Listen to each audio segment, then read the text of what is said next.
कौन बनेगा नेता? नगर निगम के चुनाव पास आने वाले थे।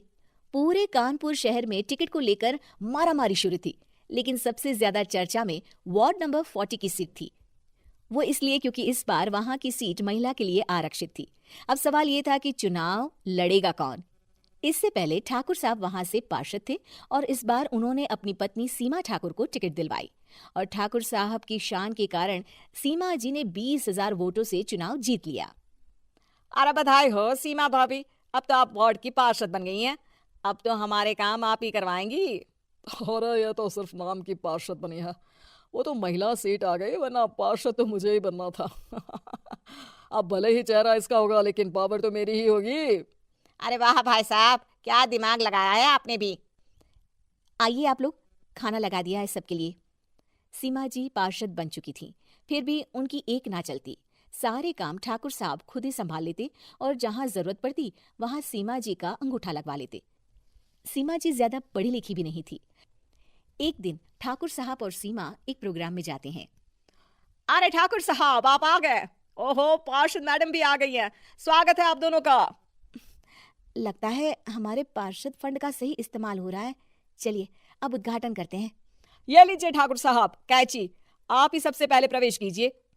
सब लोग आगे निकल जाते हैं और सीमा जी पार्षद होने के बावजूद भी पीछे खड़ी रह जाती हैं। वो देखती हैं कि वेलकम बोर्ड पर उनका नाम है, लेकिन महिला होने के कारण कोई उनका सम्मान नहीं कर रहा। अगले दिन एक आदमी उनके घर आता है। अरे ठाकुर साहब नमस्कार। कल ना हम नोटिस किए कि हमारा घर तो अवैध है और नगर निगम वाले उसे तोड़ने आ रहे हैं। अरे कुछ कीजिए ना ठाकुर साहब। देखो भाई, मैं तो ज्यादा कुछ कर नहीं सकता, पर अगर तुम सबकी जेब गर्म कर दो तो कुछ हो सकता है। कुल मिलाकर 4 लाख लगेंगे। अरे 4 लाख ठाकुर साहब? अरे भाई, मैं अपने लिए नहीं मांग रहा हूँ। दरोगा है, इंजीनियर बाबू है, बड़े साहब है, सबको देना पड़ता है ना थोड़ा थोड़ा। बोलो है मंजूर? तभी वहां अचानक सीमा जी आ जाती हैं। अरे ये आप क्या कर रहे हैं? पहले इन्हीं लोगों से तो आपने वोट मांगे, अब इनसे ही पैसे ले रहे हो। अरे चुप रहो तुम। तुम्हारा काम है सिर्फ अंगूठा लगाना, तुम वही किया करो। मुझे दूसरे काम तुम मत सिखाओ, समझी? और तुम ना जाओ, अब पैसे लेकर आओ, वरना जेसीबी किसी भी वक्त आती होगी। सब कुछ ऐसे ही चलते रहता है। एक दिन सीमा जी और ठाकुर साहब को एक लोकल मीटिंग में बुलाया जाता है।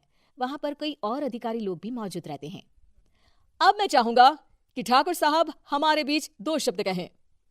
मेरे प्यारे भाइयों और बहनों, आज मेरा सौभाग्य है कि मैं आप सबकी सेवा दिन रात कर पा रहा हूँ।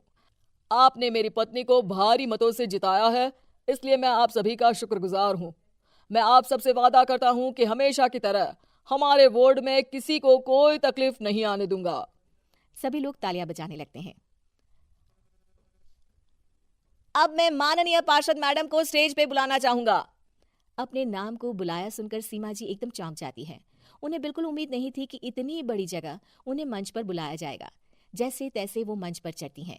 ऊपर जाती ही सीमा जी को सारी पुरानी बातें याद आ जाती हैं कि किस तरह उनके पति उन्हें कभी भी आगे बढ़ने नहीं देते और उनके नाम से गलत काम करते हैं। वो बोलने लगती हैं, मैं आपके वार्ड की पार्षद सीमा हूँ। आप में से बहुत कम लोग ही मुझे जानते होंगे, क्योंकि इससे पहले मुझे कभी ऐसा मौका ही नहीं मिला।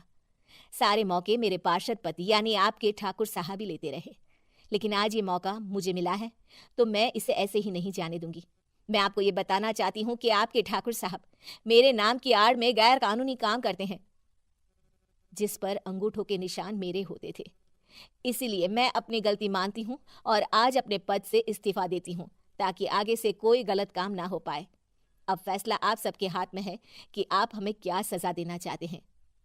सीमा जी की बातें सुनकर ठाकुर साहब के चेहरे का रंग उड़ जाता है और वो शर्म से मुंह नीचा करके वहां से चले जाते हैं और पद से इस्तीफा देकर ही सही सीमा जी अपने आप में आत्मविश्वास महसूस करती हैं।